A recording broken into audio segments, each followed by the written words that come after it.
শুরুতেই বার্তা শিরোনাম। আশুগঞ্জে দুর্গাপুরে দুই দল গ্রামবাসীর সংঘর্ষে উভয় পক্ষের আহত অর্ধশতাধিক। বাড়িঘর ভাঙচুর, লুটপাট। ব্রাহ্মণবাড়িয়া বার্তা সংবাদ প্রচারে অঙ্গীকারবদ্ধ। ফুটবল খেলাকে কেন্দ্র করে ব্রাহ্মণবাড়িয়ার আশুগঞ্জে দুই দল গ্রামবাসীর সংঘর্ষে উভয় পক্ষের অন্তত অর্ধশতাধিক লোকজন আহত হয়েছে।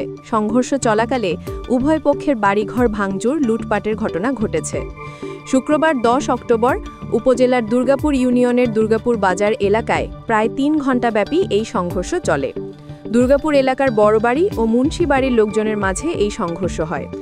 আহতদের উদ্ধার করে স্থানীয় বিভিন্ন ক্লিনিক সহ জেলা সদর হাসপাতালে ভর্তি করা হয়েছে। পুলিশ ও এলাকাবাসীর সাথে কথা বলে জানা যায়, বৃহস্পতিবার বিকালে ফুটবল খেলাকে কেন্দ্র করে দুর্গাপুর এলাকার বড়বাড়ি ও মুন্সিবাড়ির ছেলেদের মধ্যে কথা কাটাকাটি হয়। এক পর্যায়ে তাদের মধ্যে হাতাহাতির ঘটনা ঘটে। পরে রাতেই উভয় পক্ষের লোকজন সংঘর্ষে নেমে যায়।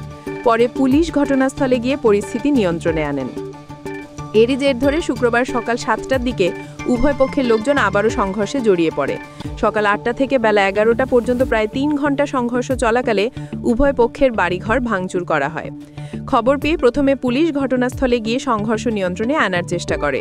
পরে আশুগঞ্জ উপজেলা নির্বাহী অফিসারের নেতৃত্বে সেনাবাহিনীর সদস্যরা ঘটনাস্থলে পৌঁছে সংঘর্ষ নিয়ন্ত্রণে আনেন। আশুগঞ্জ উপজেলা নির্বাহী অফিসার রাফে মোহাম্মদ ছড়া বলেন, খবর পেয়ে পুলিশ ঘটনাস্থলে পৌঁছে পরিস্থিতি নিয়ন্ত্রণে আনার চেষ্টা করে।